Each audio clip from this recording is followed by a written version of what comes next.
पहला प्रश्न है 70 मीटर त्रिज्या और 140 मीटर ऊंचाई वाले एक बेलन का कुल पृष्ठीय क्षेत्रफल ज्ञात कीजिए। देखिए ऐसे प्रश्न जो होते हैं ये फॉर्मूला बेस्ड होते हैं। फॉर्मूला याद है तो आप क्वेश्चन लगा पाएंगे, अदरवाइज क्वेश्चन छूटने के 100% चांसेस है। तो आइए देखते हैं बेलन का कुल पृष्ठ क्षेत्रफल जो होता है वो क्या होता है 2 into pi R into H plus R. तो ये बेलन का कुल पृष्ठ क्षेत्रफल हो गया। बस इसी का वैल्यू क्या दे रखा है आपको निकालना है। तो यहाँ पर मैं 2 है, पाई की जगह पे 22/7 और आर का जो वैल्यू कितना दिया हुआ है 70 दिया हुआ है। और इन दोनों का जो सम है हाइट और त्रिज्या, इन दोनों का सम 740 और ये हो जाएगा 140 में 70 जोड़िएगा तो 210। 7 एकम 7। अब इसको कैलकुलेट कर लीजिए। यहाँ पर है 44 और यहाँ पे है 21। 4 एकम 4, 4 दूनी 8, 8 4 4 8 4 12, 8 एक 9। कितने जीरो हैं लास्ट में 2 जीरो आ जाएंगे।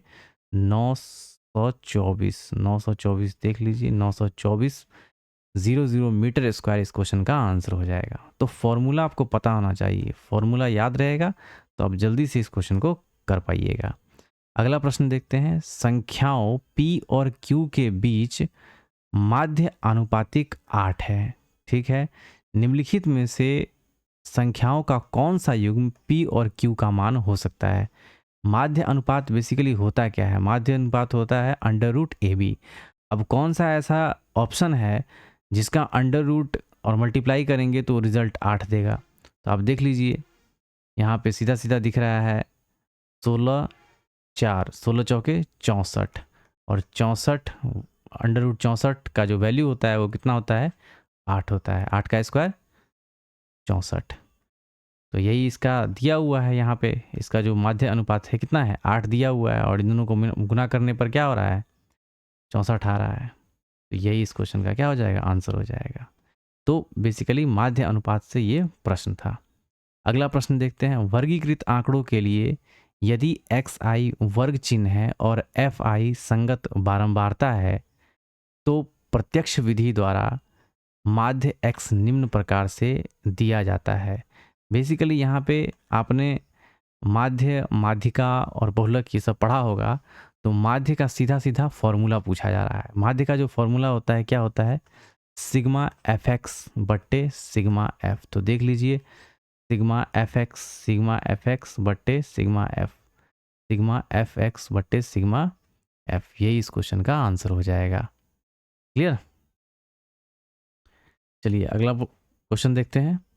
निम्नलिखित प्रश्न दी गई 6 4 अंकीय संख्याओं पर आधारित है। बाएं और ये दाएं कुछ इस तरीके से संख्याएं दी हुई है। उदाहरण के लिए 2 4 5 6 में 6 इकाई के स्थान पर अंक है ना, इकाई के स्थान पर अंक 6 है, दहाई के स्थान पर 5 है ना, 5 दहाई के स्थान पर है और 4 सैकड़ा के स्थान। ये सब तो बेसिक है, आपने पढ़ा होगा। इकाई दहाई सैकड़ा हज़ार और 2000 के स्थान पर है।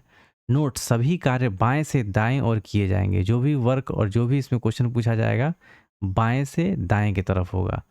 अब क्वेश्चन में क्या है, यदि सबसे बड़ी संख्या के सैकड़े के स्थान वाले अंक को, सबसे बड़ा संख्या देखिए 8 5 9 4 8 6, तो यानी कि सबसे बड़ी संख्या यही हो गई। सबसे बड़ी संख्या के क्या बोला जा रहा है, सबसे बड़ी संख्या के सैकड़े का स्थान, सैकड़े का स्थान क्या हो गया 6, 6 लिख लेते हैं। अंक को सबसे छोटी संख्या के हजार के स्थान वाले, सबसे छोटी संख्या 8 5 9 4 8 6 यानी कि 4, ये सबसे छोटी संख्या होगी।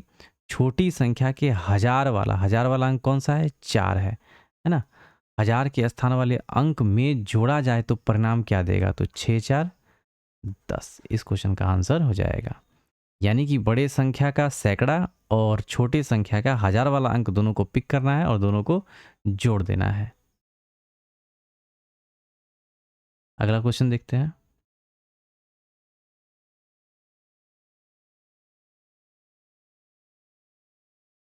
अगला प्रश्न है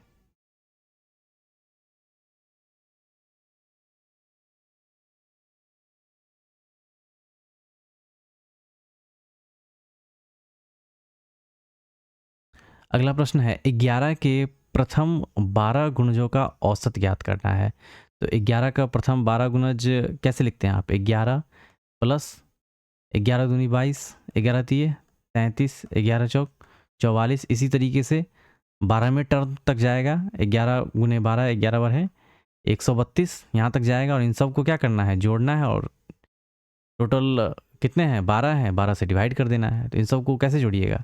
पहले तो 11 कॉमन ले लेते हैं, 1 plus 2 plus 3 plus dot dot dot, इस तरीके से 12 तक होगा। अब इनको जोड़ने का जो फॉर्मूला होता है वो क्या होता है? n इंटू एन प्लस 1/2, तो ये हो जाएगा 12, ये तो ऐसे ही रहेगा 12, और ये हो जाएगा n इंटू एन प्लस 1/2, तो ये 12 एक 13/2, 2 छके 12, 13 छक 78, 11 गुने 78, 11 गुने 78 आ गया ये, 11 गुने 78 और बटे 12 से डिवाइड कर देना है। गुना कर लीजिए, 11 अठे 88, 8 और 11 सत्ते 77, 78, 79, 80, 5, 85, 858 में 12 से डिवाइड कीजिएगा तो 12 छक 72, 12 सत्ते 84, 1, 12 एकम 12, 6 जीरो 12 पंचे 60, 71.5 इस क्वेश्चन का आंसर हो जाएगा।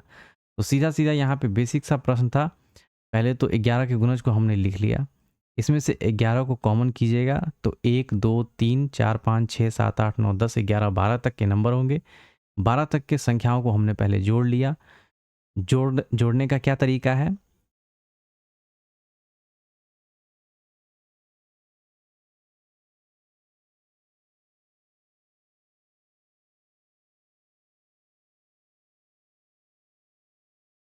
जोड़ने का क्या तरीका है? n इंटू एन प्लस 1/2, बस इसी फॉर्मेट में हमने नंबरों को रखा।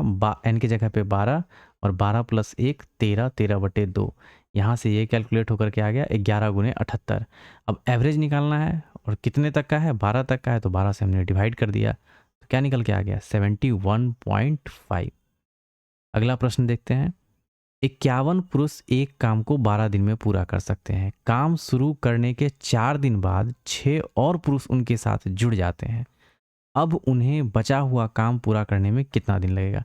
पहले तो टोटल वर्क निकाल लेते हैं। तो 51 गुने 12 है ना, 51 पुरुष एक काम को 12 दिन में पूरा कर सकते हैं। तो टोटल वर्क कितना हो गया? 12 एकम 12 और 1, 12 पंचे 60 और 1 61, टोटल वर्क हो गया ये, है ना, ये हो गया टोटल वर्क। काम शुरू करने के 4 दिन बाद 6 और पुरुष जुड़ जाते हैं।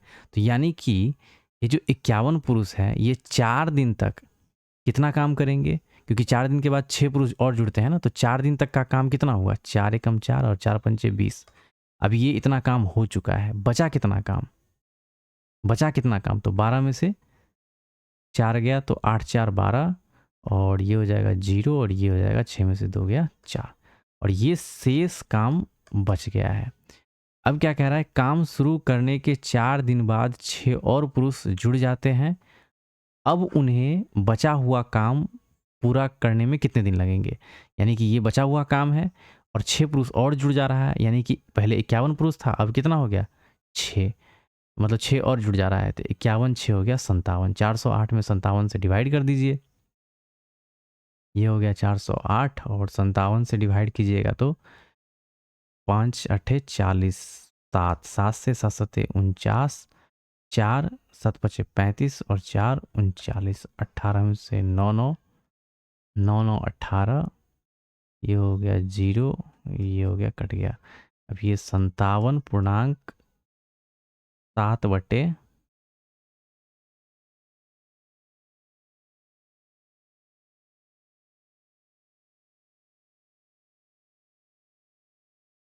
7.9/57 इस क्वेश्चन का आंसर हो जाएगा। अब यहाँ पे और ब्रेक किया हुआ है तो आप कर लीजिए, 3 तिये 9 और 19 तिये 57, तो 7.3/19 जो है इस क्वेश्चन का आंसर हो जाएगा। यहाँ से समझ में आ गया, ये टोटल वर्क हो गया और 4 दिन तक हमने इसे काम करा लिया और जो काम करके चला गया। अब जो टोटल वर्क में से इतना काम हो चुका है तो बचा काम कितना, 408। 408 को ही अब क्या होगा, 6 पुश और आकर के इसको समाप्त करेगा। तो एक पहले 51 था, 6 और जुड़ गया तो कितना हुआ, 57। तो 408 में 57 से डिवाइड करेंगे तो हमारा जो बचा हुआ काम है उसको पूरा करने का टाइम निकल के आ जाएगा, यानी कि डेज निकल के आ जाएगा। तो 7.3/19 दिन में ये काम समाप्त हो जाएगा।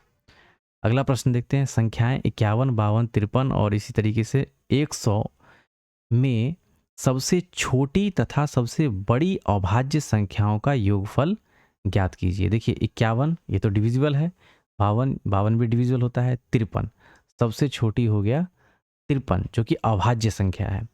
और 100 से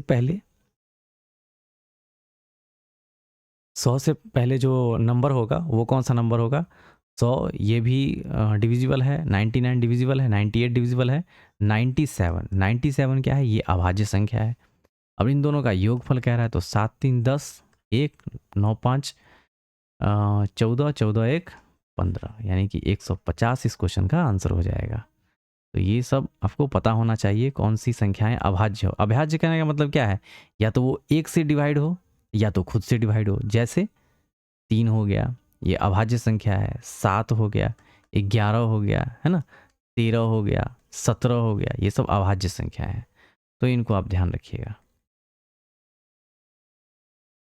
48 मिनट में मिनट की सुई द्वारा बनाया गया कोण क्या होगा। अब देखिए मिनट की सुई द्वारा 1 घंटे यानी कि 60 मिनट में कितना डिग्री का कोण बनाता है, 360 डिग्री का। तो 1 मिनट में कितना डिग्री का कोण बनेगा, 6 36 यानी कि 6 डिग्री का। अब 48 मिनट में पूछा जा रहा है, 48 से गुना कर दीजिए, 8 छक 48, 8 लास्ट में 8 देखिए किसके है, यही इस क्वेश्चन का आंसर हो जाएगा। 8 छक 48, 4 6 चौक 24, 24 4 28, 228 इस क्वेश्चन का आंसर हो जाएगा।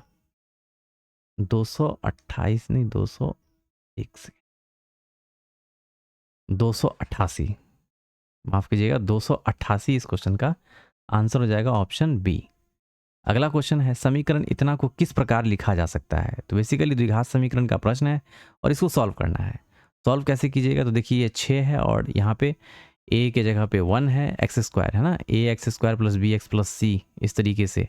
तो यहाँ पर में एक्स स्क्वायर हो गया और ये हो जाएगा प्लस एक्स प्लस 6x, यानी कि 6 को 1 से गुना कीजिए तो 6 कम 6 एक्स स्क्वायर, और दोनों को जोड़िएगा तो 6 और 1 7 हो जाएगा, प्लस 6 बराबर 0, एक्स कॉमन x प्लस 1 हो जाएगा और प्लस 6 कॉमन x प्लस 1 हो जाएगा। यहाँ पे हो जाएगा x प्लस 1 और ये हो जाएगा x plus 6 is equal to 0। तो देख लीजिए कौन सा ऑप्शन यहाँ पे दिख रहा है आपको, x प्लस 1 और x plus 6 is equal to 0। द्विघात समीकरण का एकदम बिल्कुल आसान सा प्रश्न, इसको एक्सपेंड करना है। अब देखिए यहाँ पे 3 तिहाई 9x माइनस 3 दूनी 6 प्लस 2 दूनी 4, यहाँ पे 2x को x से गुना कीजिएगा तो 2x स्क्वायर प्लस 15 और माइनस 12 है। और यहाँ पर में ये कैलकुलेट होकर के कितना है, ये प्लस का 15 और ये माइनस का 12 और 6 कितना हो जाएगा, 12 6 18, 18 में से 15 गया, माइनस का क्या देगा, प्लस का 15 है और माइनस का 18, 18 में से 15 गया तो माइनस का 3। देख लीजिए माइनस का 3 किस में है, इसमें भी है, इसमें भी है। ठीक है, ये हो गया 2x स्क्वायर और ये हो गया 9x, 2x square plus 9x और माइनस का क्या है, ये 3 हो गया। तो यही है 2x square plus 9x minus 3। तो बिल्कुल इसको एक्सपेंड करने का था।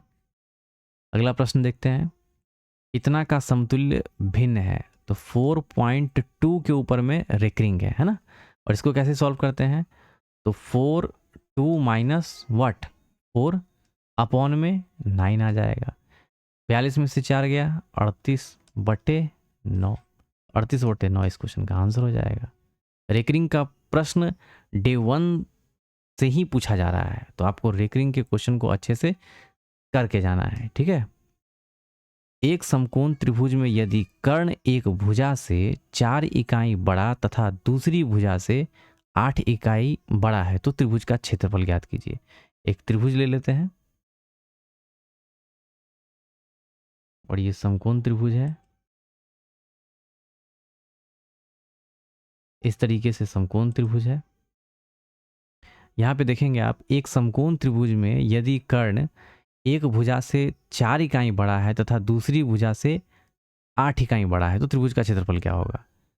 आपने देखा होगा ट्रिगोनोमेट्री में या हाइट एंड डिस्टेंस में 3, 4, 5 ये ट्रिपलेट बनाते हैं। इनका जो गैप देखिएगा आप क्या है, 3, 1, 4, 4, 1, 5। गैप क्या है, बराबर है। और यहाँ पे भी आप देखिएगा कर्ण एक भुजा से 4 बड़ा है और दूसरी भुजा से 8 बड़ा है। यानी कहने का मतलब क्या है, एक से अगर मान लीजिए यहाँ पर मैं अगर x देते हैं और एक भुजा से अगर ये 4 बड़ा है और दूसरी भुजा से क्या होगा, 8 बड़ा होगा। यानी कि ये हो जाएगा x प्लस, अगर ये x है तो x प्लस क्या हो जाएगा, x प्लस 4, तो ये हो जाएगा 8। तो देखेंगे आप, यदि कर्ण एक भुजा से 4 बड़ा है, एक भुजा से 4 बड़ा है यानी कि x प्लस 4 में 4 ऐड कीजिएगा तो x प्लस 8 आ जाएगा। और दूसरी भुजा से 8 बड़ा है यानी कि इस x में 8 जोड़िएगा तो ये हो जाएगा। तो ये कहना चाह रहा है। तो आप देखेंगे 4 4 का इसमें गैप है, x प्लस 4 तो x प्लस 4 आ जाएगा, x प्लस 4 में 4 जोड़िएगा तो x प्लस 8 आ जाएगा।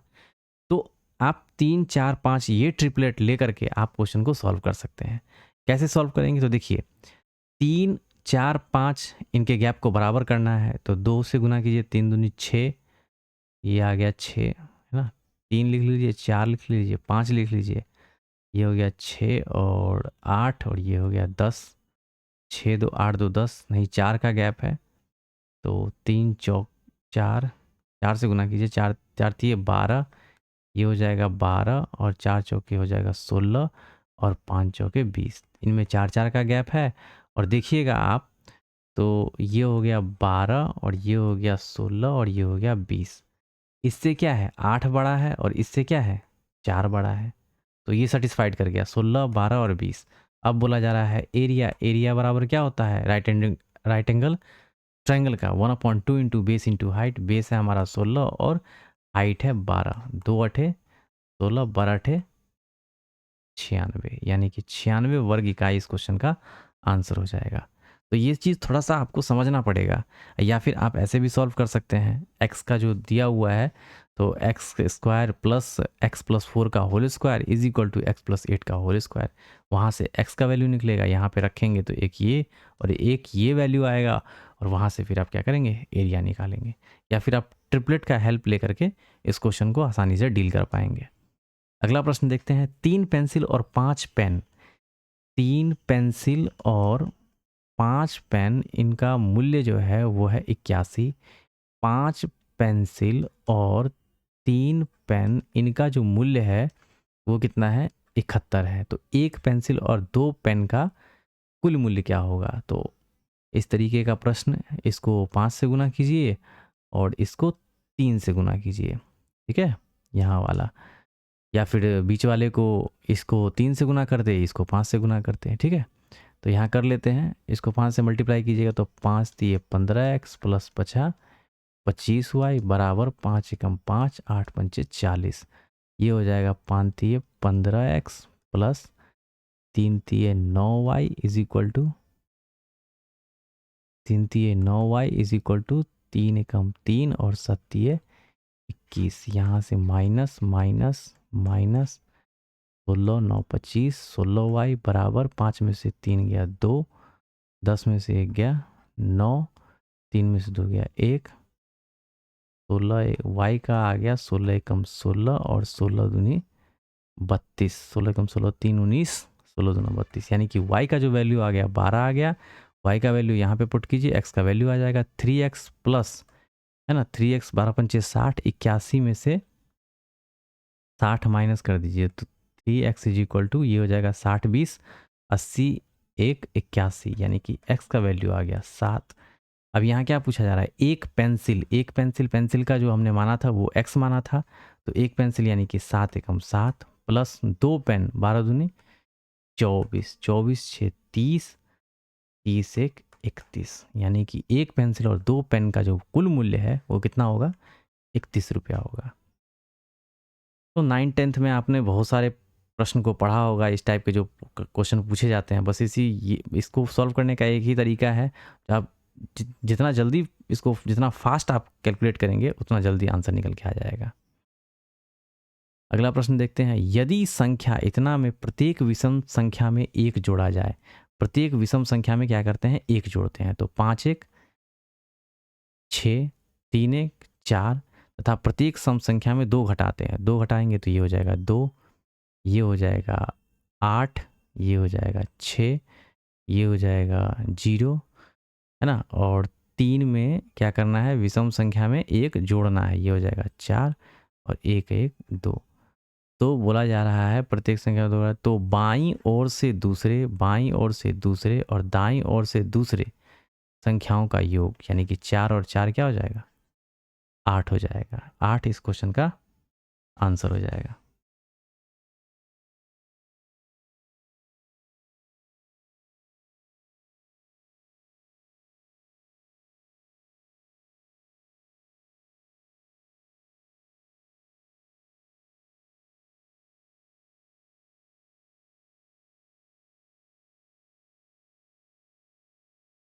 अगला प्रश्न देखते हैं, किसी वस्तु को 10% लाभ पर बेचकर विक्रेता इतना का लाभ होता है, विक्रेता को इतना का लाभ होता है। वस्तु का क्रय मूल्य ज्ञात करना है। तो 10% यानी कि 10/100 यानी कि 1/10, 1/10 और लाभ कितना हो रहा है, 1 लाभ हो रहा है। और यही 1 बराबर किसके है, 777.70 के। तो 1 बराबर इतना, तो 10 बराबर पूछा जा रहा है, मतलब क्रय मूल्य पूछा जा रहा है।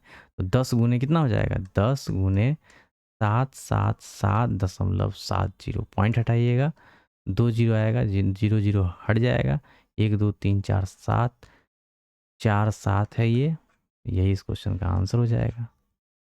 तो साधारण सा प्रश्न है, इसमें क्या ज़्यादा दिमाग लगाना। 10% यानी कि 10/100 ये प्रॉफिट है, और ये क्या है, सीपी है, यही सीपी पूछा जा रहा है। तो 1 का वैल्यू इतना ये दिया हुआ है, तो 10 का वैल्यू ये निकल के आ जाएगा। दो संख्याएं 5 और 3 के अनुपात में है, यदि संख्याओं के बीच का अंतर इतना है।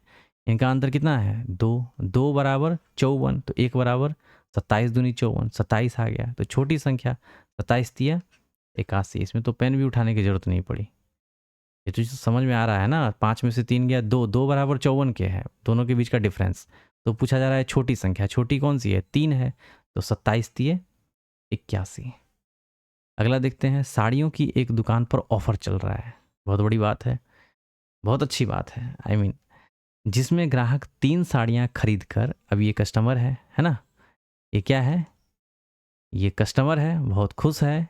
क्यों खुश है, जिसमें ग्राहक 3 साड़ियां खरीदता है और खरीद कर 2 साड़ी मुफ्त पा जाता है। मान लीजिए एक साड़ी का कीमत जो है 100 रुपया है, तो वो पे जो कर रहा है, कितना पे कर रहा है, एक का 100 तो 3 का वो 300 पे कर रहा है, और खरीद कर 2 साड़ी मुफ्त पा लेता है।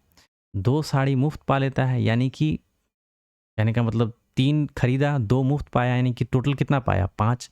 एक का 100 था, 5 का कितना हो गया, 500। पैसा दिया 300 और लेकर के आया 500 का सामान। 300 रुपया दिया और सामान लेकर के आ गया 500 का। अब पूछा जा रहा है ग्राहक को कितनी छूट मिली। तो यहाँ पर आप डिस्काउंट कहाँ मिल रहा है, यहीं तो मिल रहा है ना। 500 में 500 का चीज़ आप 300 में उठा करके ले आए, डिस्काउंट कितना मिला, 200 का मिला। किस पर मिलेगा, 500 पे, गुने 100, 5 दूनी 10, 20 दूनी 40%, यानी कि ग्राहक को 40% का छूट मिल रहा है। क्लियर। अगला है इतना के मूलों का गुणनफल। मूलों का गुणनफल जो होता है अल्फा इंटू बीटा बराबर क्या होता है, C/A। सी क्या है, 12, और ए कितना है, 1, तो सीधा सीधा 12 इस क्वेश्चन का आंसर हो जाएगा। और मूलों का वही जोड़ पूछ, योग पूछ देता तो क्या होता, -B/A।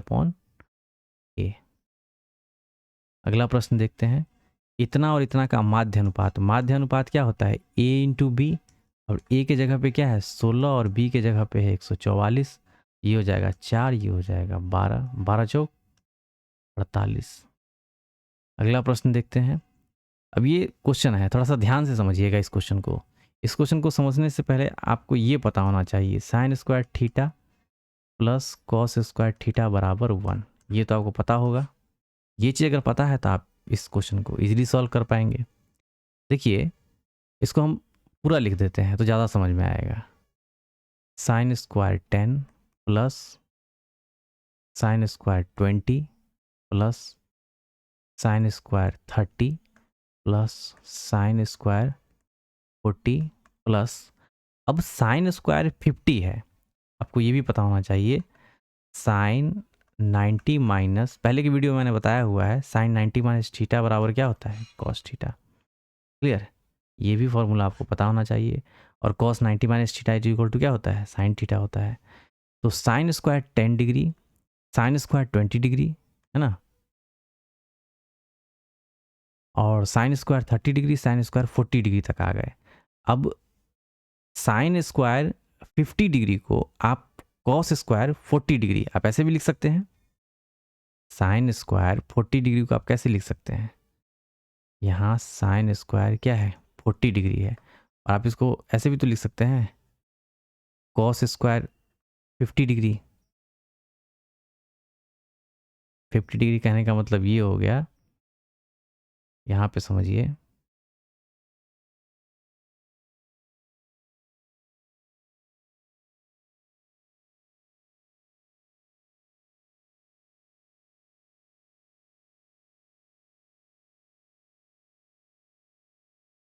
Sign square 40 is equal to sine 90 minus what? इसको ऐसे भी लिख सकते हैं, साइन 90 माइनस 50, साइन 40, या फिर साइन 90 माइनस 50। अब तो वही है ना, स्क्वायर हटा दीजिए। Sine 40 is equal to sine 90 minus 50, दोनों का वैल्यू सेम ही आएगा। अब sine 90 minus theta is equal to क्या होता है? Cos theta. तो यहाँ पे क्या हो जाएगा? कॉस। ये चीज़ तो समझ में आ गया। अब यहाँ पे हम लिख लेते हैं साइन 50 के जगह पे हम लिख लेते हैं कॉस स्क्वायर 40। क्लियर? अब अगला जो होगा, यहाँ पे 10, 20, 30, 40, 50, अब आगे क्या है? 60। तो 60 है तो ये हो जाएगा कॉस कितना? 30, कॉस स्क्वायर 30। उसके बाद 60 के बाद 70 है, तो 70 का क्या हो जाएगा? 70, 20, 90, यानी कि ये हो जाएगा कॉस स्क्वायर 20। फिर उसके बाद कॉस स्क्वायर 20 आ गया, उसके बाद ये हो गया 40, 50, 60, 70, उसके बाद 80, 80 और 10, 90, तो ये हो जाएगा कॉस स्क्वायर 10 डिग्री, और प्लस लास्ट में कितना दिया हुआ है? Sine square 90 degree. अब आपने ये फॉर्मूला पढ़ा है, sine square theta plus cos square theta is equal to 1 होता है। अभी हम ऊपर की ही बात कर रहे हैं, नीचे वाला जो हर है डिनोमिनेटर, इसको बाद में कैलकुलेट कर लेंगे। साइन स्क्वायर थीटा और प्लस कॉस स्क्वायर थीटा, ये रिजल्ट देगा 1। साइन स्क्वायर थीटा और प्लस कॉस स्क्वायर थीटा, ये भी देगा 1। Sign square theta plus cos square theta, ये भी देगा 1। Sign square theta plus cos square theta, ये भी देगा 1। और लास्ट में जो साइन स्क्वायर 90 डिग्री है, इसका भी वैल्यू क्या होता है? 1। 1 का स्क्वायर 1। तो 1, 2, 3, 4, 5, यानी कि न्यूमरेटर में आ गया 5। अब डिनोमिनेटर को कैलकुलेट कर लेते हैं। साइन स्क्वायर थीटा है ना, यहाँ पे ये क्या दिया हुआ है? कॉस स्क्वायर 20 डिग्री, और ये दिया हुआ है कॉस स्क्वायर 40 डिग्री, और यहाँ पे है कॉस स्क्वायर 50 डिग्री। 70 और 20, ये इसका इसके साथ हो जाएगा, है ना, और इसका इसके साथ हो जाएगा। कैसे होगा? तो देखिए, कॉस स्क्वायर 20 डिग्री है, और यहाँ पे कॉस स्क्वायर 70 डिग्री को कॉस स्क्वायर 90 माइनस 20 लिख सकते हैं। अब cos square 90 minus 20 is equal to sine square 20 degree हो जाएगा। तो कॉस स्क्वायर 20 डिग्री और साइन स्क्वायर 20 डिग्री, इसका वैल्यू क्या आएगा? 1। सेम कॉस स्क्वायर 40 डिग्री और साइन स्क्वायर क्या हो जाएगा? 40 डिग्री इज इक्वल टू क्या हो जाएगा? 1। तो इन दोनों का वैल्यू 1 और 1 2 आ गया। अब प्लस कॉस स्क्वायर 45, अब कॉस 45 का वैल्यू होता है 1/√2, और cos 45 degree, cos square 45 degree का वैल्यू क्या आ जाएगा? 1/2। तो ये हो जाएगा 2, 2 दूनी 4, 1, 5/2, यानी कि 5, ये ऊपर में न्यूमरेटर है और डिनोमिनेटर में 5/2 है। इसको कैलकुलेट कर लीजिए, 5/1 गुने 2/5, 5 5 कट गया 2। इस क्वेश्चन का आंसर हो जाएगा 2। तो मेन जो था, देखिए इसको लिखने का उतना कोई ख़ास ज़रूरत था नहीं, समझाने के लिए मैंने लिख दिया इसको, अदरवाइज़ आप यहीं से कैलकुलेट कर लेते। देखिए यहाँ पे 80 है, 80 10 90 1, 20 और 70 20 90 कितना हो जाता है 1, तो 1 का 1 2, फिर उसके बाद 30 और यहाँ पे हो जाता है आपका 60, तो ये हो गया 1, और उसके बाद 40 और 50, 50 और 40 बस यहीं तक जाता, तो 1 2 3 4, 4 यहाँ से मिलता और 1 यहाँ से मिल जाता, तो सीधा सीधा आप कैलकुलेट कर सकते थे। और नीचे वाले को भी उसी तरीके से sine theta is equal to sine theta इस तरीके से है, sine 90 minus theta is equal to क्या होता है cos theta, cos 90 minus theta is equal to sine theta. ये अगर आपको पता है तो आप इजीली इस क्वेश्चन को सॉल्व कर लेंगे। तो इस क्वेश्चन का आंसर क्या हो गया, 2 हो गया, ऑप्शन बी। अगला प्रश्न, 2 अंकों की सबसे बड़ी अभाज्य संख्या। तो अभी हमने क्वेश्चन देखा 2 अंकों की सबसे बड़ी अभाज्य संख्या क्या थी 97, और 3 अंकों की सबसे बड़ी अभाज्य संख्या, तो 3 अंकों की सबसे बड़ी अभाज्य संख्या, अच्छा यहाँ पे एक और चीज़ बोला जा रहा है 2 अंकों की सबसे बड़ी अभाज्य संख्या के 2 गुने, इसको 2 गुना कर दीजिए, 7 दूनी 14, 1 9 दूनी 18, 1 19, और 3 अंकों की सबसे बड़ी संख्या क्या होती है 1000, और अभाज्य संख्या बोला जा रहा है तो 999, 998 और 997, ये हो जाएगा 3 अंकों की सबसे बड़ी अभाज्य संख्या, और इसके 3 गुना, इसको 3 गुना कर दीजिए, 7 तिये 21, 2 9 तिये 27, 28 29, 2 9 तिये 27, 28 29, और इन दोनों का क्या है योग के बराबर है, यानी कि जोड़ना है, 4 1 5, 9 दूनी 18, 85, लास्ट में 85, 31 85, यही इसका आंसर हो जाएगा, 4 1 5, 9 दूनी 18, 8 1 9 1 10 1, 11 2 1 3, 31 85 इस क्वेश्चन का आंसर हो जाएगा। अगला प्रश्न देखते हैं, किस प्रतिशत वार्षिक दर से इतना पर 5 वर्ष में साधारण ब्याज के रूप में इतना प्राप्त होगा। तो साधारण सा प्रश्न है, 520 इज इक्वल टू 1300 गुने 5 गुने आर बटे 100, डबल जीरो से डबल जीरो ख़त्म, 13 चौके 52, ये हो जाएगा 5 अट्ठे 40, therefore R is equal to 8%। आसान सा प्रश्न, सिंपल इंटरेस्ट का। एक बेलन का आयतन इस तरीके से दिया हुआ है, कितना दिया हुआ है 5500, बेलन का आयतन क्या होता है pi R square into H, 22/7 R है ना, इसका व्यास क्या होगा, तो आर हम पहले निकालेंगे, आर स्क्वायर इंटू एच दिया हुआ है, और आर निकाल कर इसको डबल करेंगे तो हमारा क्या निकल के आ जाएगा, हमारा व्यास आ जाएगा। तो 7 एकम 7, 0 1 0 से 1 0 खत्म, 11 दूनी 22, 11 पचे 55, 2 25 दूनी 50, therefore R is equal to, यहाँ पे स्क्वायर हटेगा रूट चढ़ेगा, रूट 25 का वैल्यू क्या होता है 5 होता है, तो ये 5 आ गया, इसको दुगुना कीजिएगा तो 5 दूनी 10 क्या हो जाएगा, इसका व्यास हो जाएगा। तो ये ऑप्शन सी इस क्वेश्चन का आंसर हो जाएगा। देखिए मेंसुरेशन के जितने भी क्वेश्चन पूछे जा रहे हैं फिलहाल अभी तक सिर्फ फॉर्मूला बेस्ड है, शंकु गोला घन घनाभ जितने भी है सबके फॉर्मूले अच्छे से रट जाइए, एकदम दिमाग में सेट कर लीजिए। अलजेब्रा का एकदम बिल्कुल फार्मूला बेस्ड क्वेश्चन है, x प्लस 1/x का वैल्यू k है, तो x Q plus 1/x Q का वैल्यू क्या हो जाएगा, तो इसका वैल्यू हो जाएगा k q माइनस 3a, या फिर इसको 3k लिख लीजिए, इसकी जगह पर अगर a होता तो यहाँ पे क्या होता है ए क्यू माइनस 3a, बेसिकली इस तरीके से याद किया जाता है, बट यहाँ पे दिया हुआ है k, तो k के फॉर्म में लिखिए k q माइनस 3k, तो ये सीधे फॉर्मूला बेस्ड क्वेश्चन हो गया। अब इसको सिंप्लीफाई करना है तो देखिए 234 है, और इसको कैलकुलेट कीजिएगा तो 6 2 8, 8 दिए 24, 24 आ जाएगा, 24 में से 8 गया तो 4 4 8, यानी कि ये हो जाएगा माइनस का 16, माइनस का 16, माइनस का 16, इसको गुना कर लीजिए, 16 चौके 64, 16 चौके 64, 6 16 तिये 48, 48 2 50 और 4 54, 5 16 दूना 32, 32 5 37, ये अभी माइनस में रिजल्ट है, ठीक है, ये माइनस में रिजल्ट है, और प्लस में कितना है 4 2 3 4, ये हो गया 0। 13 में से 9 4 13, 9 0 देख लीजिए किसका आंसर आया 490।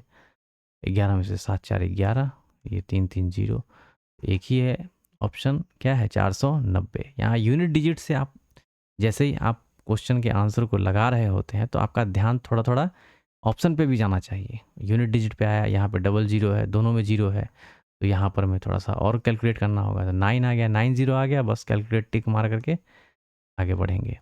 निम्नलिखित आरेख एक पाई चार्ट का क्वेश्चन है, ठीक है ना।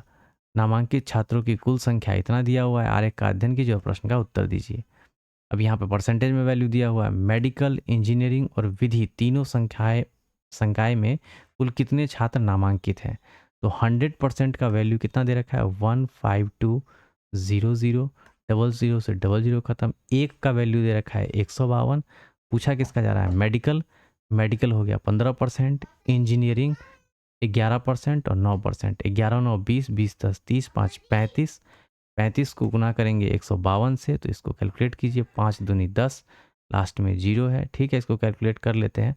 35 दूनी 70, 0 7, 35 पंचे 35 चौके 140, 140 और 30 170, 170 5 175, 175 5 80, 182, यहाँ पे हो जाएगा 8। 2 0 देख लीजिए, 2 0 2 में है, देख रहे हैं ऑप्शन किस तरीके के पूछे जा रहे हैं। 35 से कम 35, 35 और 5, 35 10 45, 45 5 50 और 3 53, 53 20 इस क्वेश्चन का आंसर हो गया। तो थोड़े से बड़े नंबर का जो कह सकते हैं टेबल हो गया स्टार्टिंग के 5 तक के, वो सब आप थोड़ा सा कैलकुलेट कर लीजिए। जैसे 21 का 21 से कम 21, 21 दूना, इस तरीके से 42 है ना, 21 ये इस तरीके से 20 ये 60 3 63, ये सब थोड़ा सा मगअप कर लीजिए। 35 35 दूना 70, इसको 4 से गुना कीजिएगा तो 140। तो ये थोड़ा थोड़ा माइंड में कैलकुलेशन आना चाहिए, तब क्वेश्चन को आप थोड़ा जल्दी में कर पाइएगा। अगला प्रश्न देखते हैं। ए एक्स से सुबह 9 बजे चलना शुरू करता है, ये कोई एक्स पॉइंट है, ये ए कोई क्या है पर्सन है। एक्स से चलना शुरू करता है कितने बजे 9 बजे, 9 बजे क्या सुबह AM, और उसी दिन दोपहर 1 बजे वाई पर पहुंच जाता है, यानी कि 1 PM पहुंच जाता है ना, पहुंचता है। बी भी सुबह 9 बजे है ना वाई से चलना शुरू करता है। अब ये बी एक कोई पर्सन है ना, ये क्या करता है वाई से, ये भी 9 बजे स्टार्ट करता है, 9 AM स्टार्ट करता है चलना, वाई से चलना शुरू करता है और ए के समान मार्ग का अनुसरण करते हुए उसी दिन दोपहर 3 बजे पहुंचता है। ये यहाँ पर में 3 बजे पहुंचता है, ठीक है, 3 बजे पहुंचता है, कहाँ एक्स पर पहुंचता है। दोनों दोनों किस समय मिलते हैं, अब ये इधर जा रहा है और ये इधर जा रहा है, अब दोनों का कोई एक मीटिंग पॉइंट होगा, तो वो किस टाइम पे दोनों मिल रहे हैं। तो आइए देखते हैं। पहले तो ये देखिए ये कितना टाइम ले रहा है 9 4 13, यानी कि ये 4 घंटा ले रहा है। 9 4 13 कहने का मतलब क्या है 9 3 12, 3 घंटा तो ये हो गया, और 12 से 1 घंटा, तो 4 घंटा ये हो गया। 9 3 12 और 3 3 6, यानी कि ये जो ले रहा है 3 और 3 6 घंटा ले रहा है, ठीक है। अब 4 घंटा 6 घंटा, अब इन दोनों का एलसीएम लेकर के आप यहाँ का जो मतलब एक्स और वाई है, इन दोनों के बीच का डिस्टेंस कोई मान सकते हैं। तो 6 और 4 का जो एलसीएम होगा क्या होगा 6 दूनी 12, यानी कि ये 12 एलसीएम होगा, है ना। तो हम मान लेते हैं वो जो डिस्टेंस होगा वो कितना होगा, बड़ा वैल्यू ले लेते हैं 10 से गुना करके, इससे कोई फ़र्क नहीं पड़ने वाला है, 120 किलोमीटर, है ना। मान लीजिए इन दोनों के बीच का डिस्टेंस जो होगा वो 120 किलोमीटर होगा।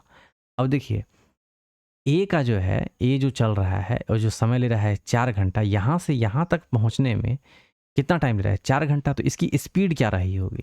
तो 4 से डिवाइड कीजिए पहले, तो 4 तिये 12, 30 किलोमीटर प्रति घंटा। ए का स्पीड 30 किलोमीटर प्रति घंटा रहा होगा। 9 भी चलता है, यहाँ से यहाँ तक पहुँचता है 6 घंटे में, तो मान लीजिए 120 हमने डिस्टेंस माना है और 6 घंटा लगता है, 6 दूनी 12, इसका जो स्पीड रहा होगा 20 किलोमीटर प्रति घंटा रहा होगा। ये 30 किलोमीटर प्रति घंटा हो गया और इसका हो गया 20 किलोमीटर प्रति घंटा। अब वो टाइम कौन सा होगा, तो टाइम देख लेते हैं। समय बराबर क्या होगा दूरी, दूरी कितना है 120, दूरी बटे चाल, है ना। ये चाल दोनों एक दूसरे के विपरीत आ रहा है, तो 30 20 ये हो जाएगा 50, 5 दूनी 10 और 5 चौके 20, यानी कि 2 घंटा, यानी कि ये इधर से चलता है ना, 9 बजे से, तो 2 घंटा यहाँ पे कह सकते हैं 2.4 घंटे का समय लगता है ना। 9 बजे से 2 घंटा 2.4 घंटे का समय लगता है। अब इसको मिनट में कन्वर्ट कर लेते हैं, है ना। तो 2 प्लस 0.4 आवर है, ये आवर है, 0.4 आवर, इसको 60 से गुना करेंगे तो ये क्या हो जाएगा, मिनट हो जाएगा। तो यहाँ पे इसको 0 और डेसिमल हटाएंगे 0, ये हो जाएगा 6, 6 चौके 24, यानी कि 2 घंटा और ये हो जाएगा 24 मिनट, है ना। ये हो जाएगा 24 मिनट। 2 घंटा 24 मिनट लगेगा, कहाँ से, 9 बजे से। तो 9 बजे में 9 बज रहा है और इसमें 2 घंटा और ऐड कर दीजिए, 2 घंटा 24 मिनट, तो 9 दू 11 बज के 24 मिनट, 11 बज के 24 मिनट पे क्या होंगे, ये आपस में मिलेंगे। क्लियर ना, ये चीज़ समझ में आ गया। यहाँ से हमने पहले एलसीएम लेकर के एक डिस्टेंस माना, आप 12, हमने 120 माना है, आप 100 से गुना करके 1200 भी मान ले, 1200 भी मानिएगा तो भी आपको 2.4 आवर ही निकल के आएगा। क्लियर। फिर वहाँ पर में क्या हो जाएगा, 30 के जगह पे 300 आएगा, 20 के जगह पे 200 आ जाएगा, तो नीचे 500 आ जाएगा, ऊपर में 1200 आ जाएगा। तो 2 जीरो कैंसिल करके 12 में 5 से डिवाइड कीजिएगा तो 2.4 घंटा ही मिलने वाला है। और इसको हमने क्या किया, 2 प्लस 0.4 आवर को हमने क्या किया, मिनट में कन्वर्ट कर लिया। ठीक है, 4 घंटा है, 0.4 घंटा है, 60 से मल्टीप्लाई करेंगे, 1 घंटे में कितना मिनट होता है, 60 मिनट होता है। तो यहाँ हमने मल्टीप्लाई किया, 24 मिनट मिला, और 2 घंटा 24 मिनट, 9 बजे से, 9 बजे में 2 घंटा 24 मिनट को ऐड किया तो क्या मिला, 11 बज के 24 मिनट। तो ये ऑप्शन ए इस क्वेश्चन का आंसर हो जाएगा। अगला प्रश्न देखते हैं, सिंप्लीफिकेशन का क्वेश्चन है। तो इसको कैलकुलेट कीजिए, 4 दूनी 8, 8 में से 10 गया, माइनस का 2, माइनस माइनस प्लस, 8 दूनी 16, प्लस का 16 हो जाएगा, 16 4 20 और 3 23, यहाँ तक तो आ गया 23। अब 23 आ गया, 23 तिये 3 तिये 9 और 3 दूनी 6, माइनस का 69, माइनस का 16 और प्लस का क्या है 4, तो ये हो जाएगा 9 में से 4 गया 5 और ये हो जाएगा 6, माइनस का क्या हो जाएगा 65, इस क्वेश्चन का आंसर हो जाएगा। अगला प्रश्न, निम्न तालिका एक संगठन के 4 विभागों अर्थात मानव संसाधन, उत्पादन, विपणन और परिचालन में काम करने वाले पुरुष और महिला कर्मचारियों की संख्या दर्शाती है। तालिका का अध्ययन कीजिए और प्रश्न का उत्तर दीजिए। विभाग है, पुरुष है और महिला है। उत्पादन में, उत्पादन कौन सा है, ये है। कर्मचारियों की कुल संख्या, इन दोनों को जोड़ दीजिए तो ये हो जाएगा 5 और ये हो जाएगा 6 5 11, 1 1 1 2 1, ये हो जाएगा 315। और क्या कह रहा है, पुरुष और महिलाओं को मिलाकर, है ना। कर्मचारियों की कुल संख्या ही जब बोला तो यहाँ पर पुरुष और महिला दोनों हो जाएगा। परिचालन, ये हो गया, परिचालन में कर्मचारियों की कुल संख्या यानी कि पुरुष और महिला दोनों की बात हो रही है, यानी कि इन दोनों को जोड़ना है, इन दोनों को जोड़ करके एक दूसरे से अनुपात निकालने के लिए बोला जा रहा है। तो 8 और 2 10, 1 4 2 6 1 7 हो जाएगा और 1 1 2 हो जाएगा। 5 से काट दीजिए, 5 6 25 और 5 चौके 20, 5 36, 5 तिया 15, 9 9 7 63 और 9 छके 54, यानी कि 7:6 इसका क्या हो जाएगा, आंसर हो जाएगा, यानी कि रेशियो में ये आंसर हो जाएगा। अगला प्रश्न, निम्नलिखित श्रृंखला के संदर्भ में प्रश्न का उत्तर दीजिए। श्रृंखला में ऐसी कितनी संख्याएं हैं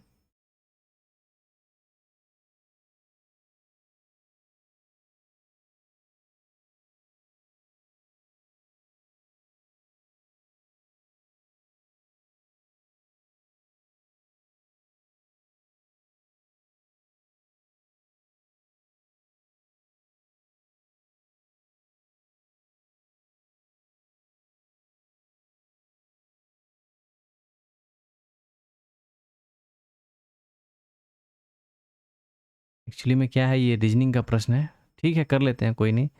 निम्नलिखित संख्या श्रृंखला के संदर्भ में प्रश्नों का उत्तर दीजिए। कुछ इस तरीके से दिया हुआ है, श्रृंखला में ऐसी कितनी संख्याएं हैं जिनमें से प्रत्येक के ठीक पहले एक सम संख्या और ठीक बाद में एक विषम संख्या है। तो देख लेते हैं, ठीक ऐसी कौन सी, मतलब एक संख्या बताना है आपको, इसके ठीक पहले एक सम संख्या, तो सम संख्या ये हो गया, और बाद में क्या बोला जा रहा है, बाद में एक विषम संख्या है। बाद में विषम संख्या, यहाँ तो सम है, पहले सम, तो ये तो होगा नहीं यहाँ से, ये सम, फिर लास्ट में, फिर उसके बाद विषम, ये भी नहीं होगा, पहले सम, पहले सम हो गया और बाद में विषम, तो 803, एक तो ये दिख रहा है 803 हो सकता है, 803 हो गया एक, ठीक है।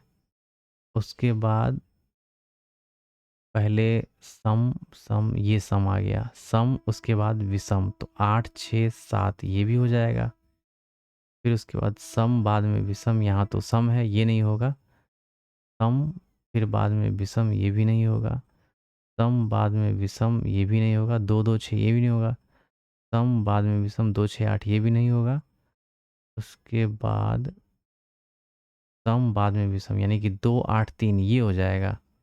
तो सम है, फिर उसके बाद क्या है, विषम है, कोई भी संख्या हो, यहाँ सम है कि विषम है उससे मतलब नहीं है, बस पहले होना चाहिए सम और बाद में होना चाहिए विषम। तो 2 8 6 हो गया और सम, फिर उसके बाद विषम, 6 5 3 ये भी हो जाएगा। तो कितनी संख्याएं हैं, तो 1 2 3 4, तो ऐसी 4 संख्याएं हैं जिनके ठीक पहले सम और बाद में विषम संख्याएं होंगी। अगला प्रश्न देखते हैं।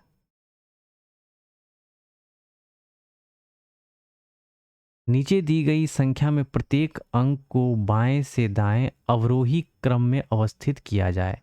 अवरोही कहने का मतलब घटते क्रम में, तो यहाँ देखेंगे आप, सबसे बड़ी संख्या 9 है, फिर 8 है, फिर 7 6 5 4 3 नहीं है, 2 2 2 2 2 बार है, उसके बाद 1 है। देख लेते हैं कितना संख्या, 1 2 3 4 5 6 7 8 9, 1 2 3 4 5 6 7 8 9, यानी कि 9 संख्याएं हो गई।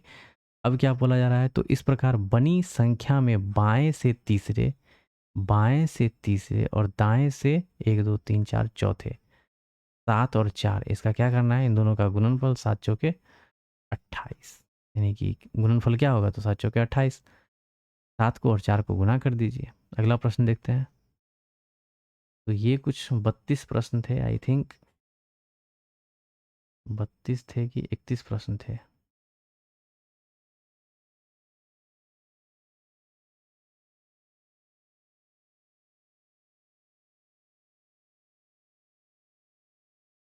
एक पेज एक्स्ट्रा लग गया था, तो इसको हटा देते हैं यहाँ से।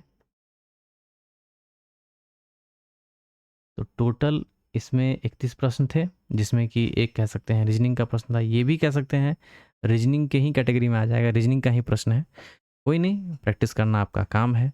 तो आपको सेट कैसा लग रहा है, सेट का सॉल्यूशन कैसा लग रहा है, ज़रूर कमेंट में अपनी प्रतिक्रिया दें, और साथ ही साथ ज़्यादा से ज़्यादा इस चैनल को सब्सक्राइब करें, क्योंकि आप सब्सक्राइब करेंगे तभी हमें मोटिवेशन मिलेगा और ज़्यादा से ज़्यादा वीडियो को अपलोड करने की कोशिश करेंगे। वीडियो में बने रहने के लिए बहुत बहुत धन्यवाद। मिलते हैं किसी और नए सॉल्यूशन के साथ।